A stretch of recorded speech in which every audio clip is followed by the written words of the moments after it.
Bonjour et bienvenue sur ma chaîne sur laquelle je parle de développement web de manière marrante et simple à comprendre. Si vous cherchez à vous motiver à apprendre ou juste écouter des histoires drôles sur le sujet, n'hésitez pas à vous abonner. Le développement est un secteur très attractif pour bien des raisons. Forte offre d'emploi, très bon salaire, télétravail plus que toléré, et j'en passe. Pourtant, aussi attractif qu'il soit, il peine à attirer à lui une partie absolument non négligeable de la population, vu qu'il s'agit des femmes. Ce qui m'amène naturellement à la question, où sont les femmes, que diable ?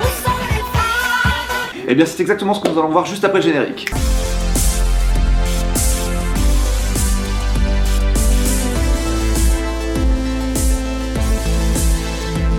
Dans ma vie professionnelle de développeur, je n'ai rencontré que 2 femmes. 2 femmes en 6 ans.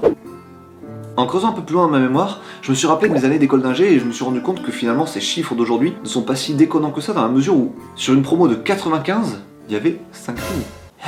Et un petit coup d'œil sur les chiffres officiels permet de réaliser cette triste réalité que le métier de développeur est constitué à 94% de mecs, et donc si on fait le calcul, 6% de femmes.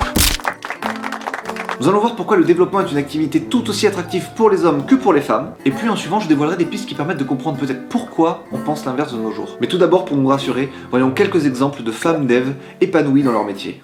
Laura est une américaine assez fun qui dev une bonne partie de son temps et qui passe le reste à faire des t-shirts ou des mugs qui sont censés donner confiance aux femmes développeurs. Elle est exactement le genre d'exemple que j'affectionne car ses études sont totalement atypiques. En effet, elle a une licence de littérature anglaise et a ensuite appris le code toute seule grâce à internet. 10 points pour Gryffondor.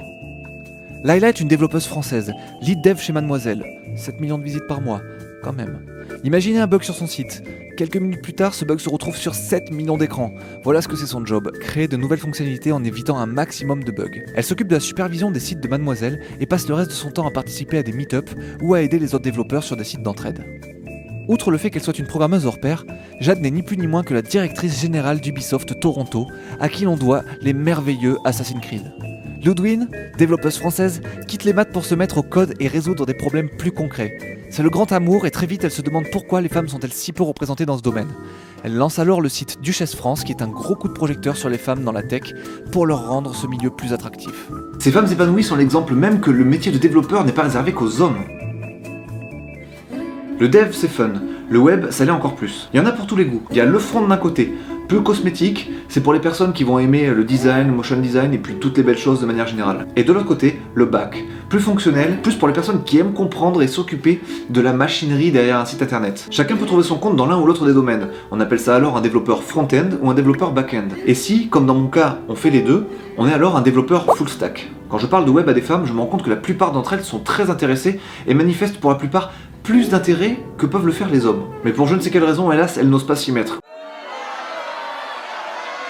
Le web est une activité très ludique. Au quotidien, je vois ça comme une série d'énigmes à réaliser, comme une sorte d'escape game. Et comme toutes les personnes qui ont déjà fait un escape game ou résolu des énigmes, vous voyez la sensation que ça procure. Vraiment, quand je bloque 3-4 heures sur un même problème et que je trouve enfin la solution, je vous raconte pas l'espèce de décharge électrique qui se passe dans la tête tellement c'est un peu jouissif en fait, tout simplement. Et en plus c'est vraiment à la portée de toutes et tous tellement c'est facile d'apprendre grâce aux tutos du net. Vous pouvez d'ailleurs jeter un œil à ma première vidéo si vous peinez à vous en convaincre. Il y a des métiers où clairement c'est plus difficile quand on est une femme. Les métiers de manutention par exemple. Mais pour l'informatique, je dis non. Il n'y a rien qui justifie que les mecs soient plus aptes à le faire que les femmes. En plus, c'est un métier super flexible pour lequel le télétravail est très bien toléré. Moi, j'aime par-dessus tout passer mes mercredis après-midi à la maison à travailler sur des projets hyper sérieux avec mon petit Billy qui joue à côté avec ses jouets.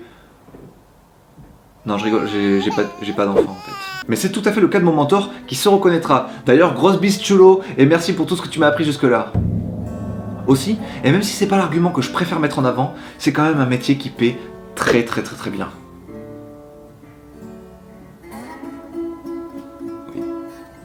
Oui.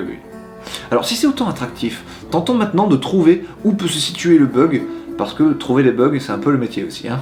On va pas se mentir. Pourquoi les femmes se tiennent-elles si loin du développement ? Peut-être car dans la culture populaire, le dev c'était en tout premier lieu les gros geeks américains qui mangent des chips dans le noir en codant toute la journée quand ils ne sont pas occupés à hacker le Pentagone bien entendu.